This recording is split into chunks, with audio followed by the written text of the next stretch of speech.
श्री स्वामी समर्थ श्रीमत्शंकराचार्य श्री गणेशाय नमः।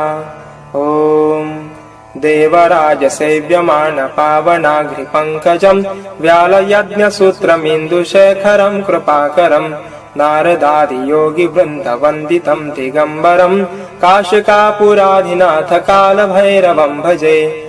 भानुकोटिभास्वरं भवाब्दितारकं परं नीलकण्ठमीस्फितार्थदायकं त्रिलोचनं कालकालमम्बुजाक्षमक्षशूलमक्षरं काशिकापुराधिनाथ कालभैरवं भजे। शूलटङ्कपाशदण्डपाणिमादिकारणं श्यामकायमादिदेवमक्षरं निरामयं भीमविक्रमं प्रभुविचित्रताण्डवं प्रियं काशिकापुराधिनाथ कालभैरवं भजे। भुक्तिमुक्तिदायकं प्रशस्तचारुविग्रहं भक्तवत्सलं सितं समस्तलोकविग्रहं विविक्पणन्मनोद्महेमकिङ्किनीलसत्कटिं काशिकापुराधिनाथ कालभैरवं भजे।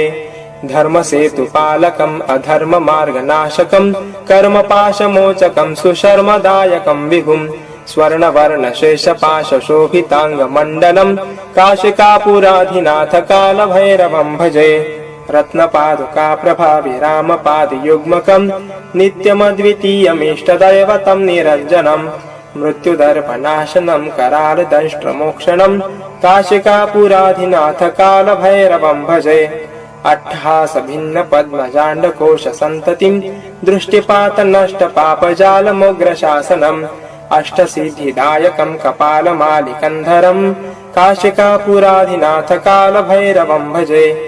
भूतसङ्घनायकं विशालकीर्तिदायकं काशीवासलोकपुण्यपापशोधकं विभुं नीतिमार्गकोविदं पुरातनं जगत्पतिं काशिकापुराधिनाथ कालभैरवं भजे।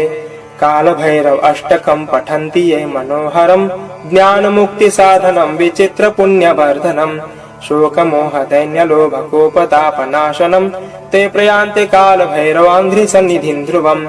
श्रीमत्